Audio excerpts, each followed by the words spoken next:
Okay, so this is the next video. It's about kind of playing with around with your data and how to isolate specific areas. So we already have our dataset hockey set up. And now let's say you only want to really look at the height of the hockey players.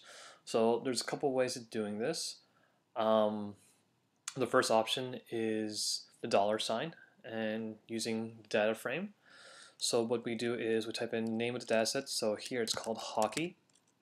And if we use a dollar sign here and then type in the name of the variable or the column, it will isolate only the information in column number 2.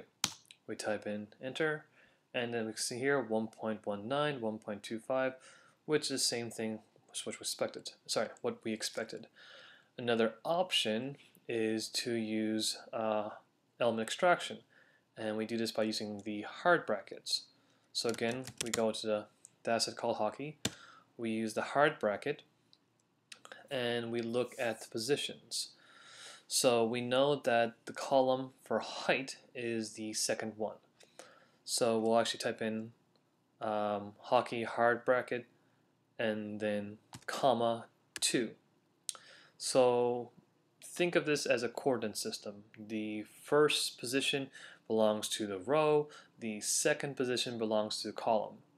By leaving the row position empty, it's telling R I want all the rows. And by only putting 2 in the column position, it says I only want column 2. So if we hit enter, we get the exact same thing. Now, if by chance what I just described with the whole position doesn't really work for you, try this, hockey bracket 1 comma. So if I do this, I only have row 1 and I have all the columns. So right there, Canada 1.19, 53.1, which is only row 1. And then the other option is to what's called attach the data. And so you type in attach and hockey, and what that does is it creates a pseudo variable called that corresponds to each each column name. So before I do this, we'll click quickly ls the directory, and you only see hockey. And if I type in height, I get an error, object not found.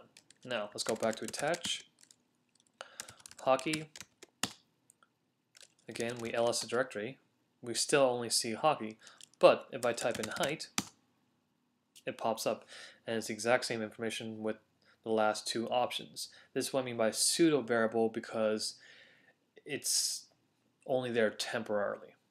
So now we can isolate for specific pieces of information.